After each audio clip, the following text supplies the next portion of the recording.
आज आपण गुरुचरित्रातील 12व्या अध्यायाचा मराठी भावार्थ पाहणार आहोत. संसार हा स्वप्नासारखा आहे. मोगऱ्याचे फूल जसे उमलते आणि क्षणातच कोमेजते, तसाच हा देह आहे. मित्रांनो, जर आपल्यासमोर स्वतःचा मुलगाच उभा राहून म्हणाला की माझा या संसाराशी काहीही संबंध नाही, मला संन्यास घ्यायचा आहे, तर आई वडिलांच्या मनावर त्याचा काय परिणाम होत असेल? आज आपण गुरुचरित्राच्या 12व्या अध्यायात पाहणार आहोत. संसार, वैराग्य, सत्य आणि गुरुचरित्रातील निष्ठेचा अत्यंत भावनिक प्रसंग या अध्यायामध्ये आपल्याला पाहायला मिळतो. चला तर मग भावार्थाला सुरुवात करूया.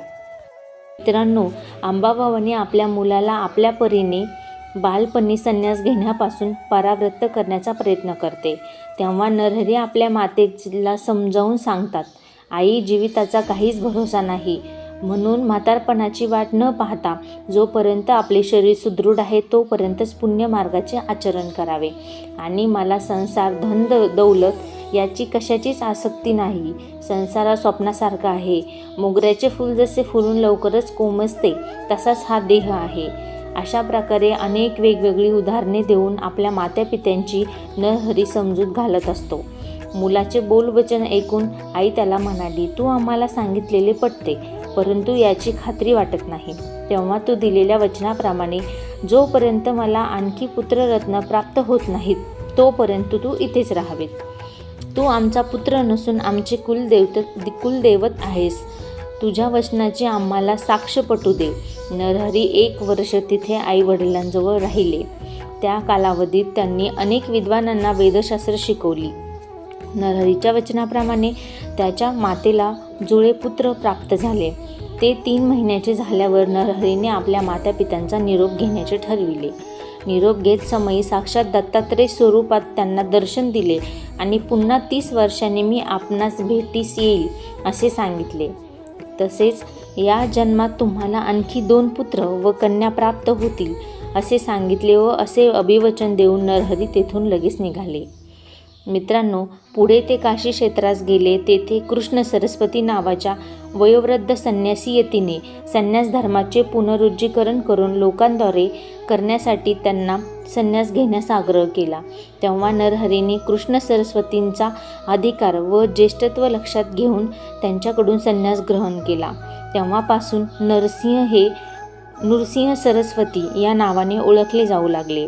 नृसिंह सरस्वती यांच्या प्रभावाने अनेक लोक त्यांचे शिष्य झाले व माधव सरस्वती हा त्यांचा अतिशय प्रिय शिष्य होता. मित्रांनो, गुरुचरित्रातील 12वा अध्याय येथे समाप्त झाला आहे. मित्रांनो, या अध्यायातून आपल्याला काय शिकायला मिळते तर संसार हा क्षणभंगूर आहे, त्यामुळे वेळ वाया न घालवता सत्कर्म करावे. आई वडिलांचा आदर आणि आज्ञापालन महत्त्वाचे आहे.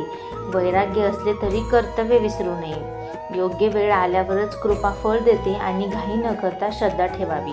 मित्रांनो, आजच्या धावपळीच्या जीवनात आपणही पैशासाठी, प्रतिष्ठेसाठी धावत असतो, पण आपण स्वतःला विचारतो का, मी का जगतोय? आरोग्य असताना सत्कर्म करा, आई वडिलांचा सन्मान करा आणि योग्य वेळेची वाट पहा. श्रद्धा आणि संयम ठेवा. आणि एक गोष्ट नेहमी लक्षात ठेवा की संसार हा खरोखरच स्वप्नासारखा आहे. नरहरीचा हा परतीचा प्रवास म्हणजे केवळ घर सोडणे नव्हे, तर स्वतःच्या विश्वासाठी अर्पण करणे आहे. आपणही आपल्या जीवनात अहंकार, लोभ आणि स्पर्धा यांचा त्याग करून सद्गुणांचा मार्ग स्वीकारूया. जर तुम्हाला गुरुचरित्राचे हे अध्याय आवडत असतील तर आमच्या चॅनलवर गुरुचरित्र अध्याय 1 ते 52 अशी संपूर्ण प्लेलिस्ट तयार आहे, ती नक्की बघा.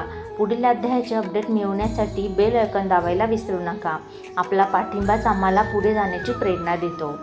गुरुकृपेने जीवनाला खरी दिशा मिळते. श्री स्वामी समर्थ.